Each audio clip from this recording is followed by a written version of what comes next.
இன்னைக்கு நம்ம சாய் கிச்சனில் ரொம்ப ஹெல்த்தியான சிவப்பு அவல் லட்டு தான் செய்ய போகிறோம்.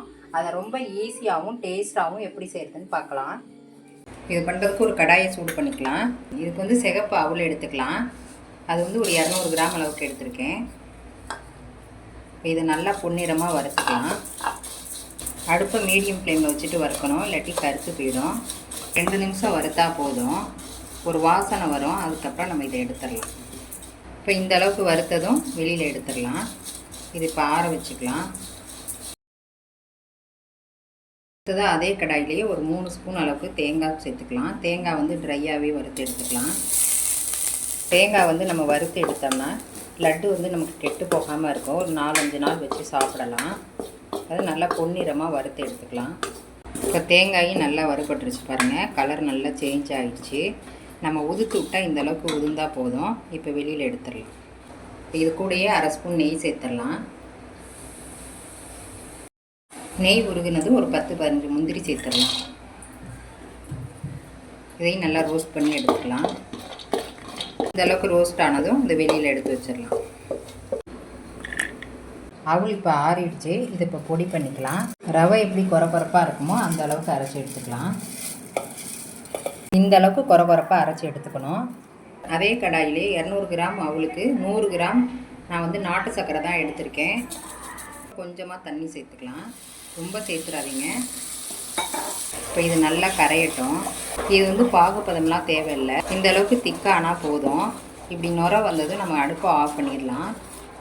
இப்போ பொடி பண்ணி வச்ச அவளை கொஞ்சமாக வெதுவெதுப்பான தண்ணி சேர்த்து கொஞ்சம் கொஞ்சமாக பிசைஞ்சு எடுத்துக்கலாம்.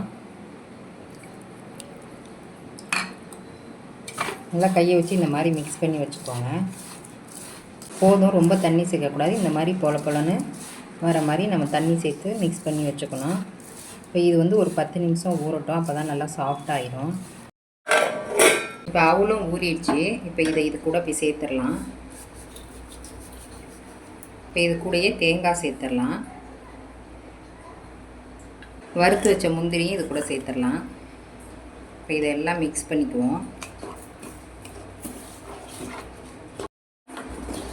முந்திரிக்கு வறுத்து வச்சுருந்த நெய்யிலேயே நம்ம இதெல்லாம் பிசைஞ்சு எடுத்துக்கலாம். நெய் அதிகமாக சேர்க்க தேவையில்லை. நம்ம சேர்த்த நாட்டு சக்கரை பாகுக்கும் இந்த அவளுக்கும் சரியாக கரெக்டாக இருக்குது பாருங்கள். அடுப்பை ஆஃப் பண்ணிவிட்டு ஒரு 10 நிமிஷம் இந்த மாதிரி அழுத்தி வச்சிடலாம். இப்போ பாருங்கள், நல்லா இன்னும் ட்ரை ஆகிடுச்சு. இந்த மாதிரி இருந்தால் தான் நல்லா பிடிக்க வரும் நமக்கு. இப்போ உருண்டையாக பிடிச்சி எடுத்துக்கலாம். உங்களுக்கு எந்த சைஸ் உருண்டை வேணுமோ அந்த சைஸ் பிடிச்சி எடுத்துக்கோங்க. இந்த மாதிரி நல்லா டைட்டாக பிடிச்சி எடுத்துக்கோங்க.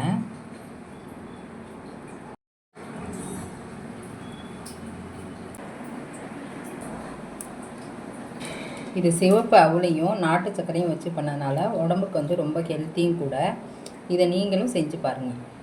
இந்த ரெசிபி உங்களுக்கு பிடிச்சிருந்தா லைக் பண்ணுங்கள், ஷேர் பண்ணுங்கள், கமெண்ட் பண்ணுங்கள். சாய் கிச்சனை மறக்காமல் சப்ஸ்கிரைப் பண்ணுங்கள். பாய்.